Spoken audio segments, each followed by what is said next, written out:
breaking news out of southeast Albuquerque, where an investigation is still underway after a deadly deputy-involved shooting. Right now, BCSO has Avenida Cesar Chavez closed between I-25 and University.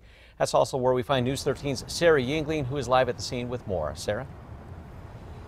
Well, David, dozens of deputies and officers remain out here investigating that deputy-involved shooting. Now, Sheriff Manny Gonzalez says this actually all started as a multi-day U.S. Marshals investigation that has led them here to this Motel 6. Sheriff Gonzalez says this all unfolded around 12:40 this morning. And as I mentioned, U.S. Marshals were tracking this fugitive for days. Their investigation eventually led them to this Motel 6.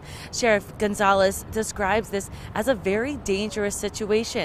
Eventually, shots were fired and the suspect was killed. Due to the complexity of this investigation, Sheriff Gonzalez says it's unknown right now who fired shots and how many. Sheriff Gonzalez says this suspect was wanted for armed robberies around the state. This was on the U.S. Marshals radar, so obviously they only track the worst of the worst, and this person is a very violent person.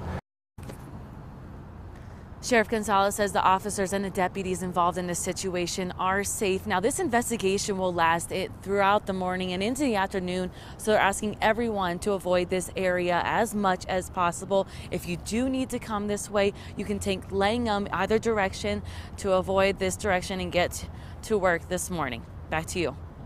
All right, thanks a lot, Sarah. And as those updates continue to come in, stay with KRQE News 13 this morning for the latest on that deadly deputy-involved shooting. Stay connected on air and always on KRQE.com.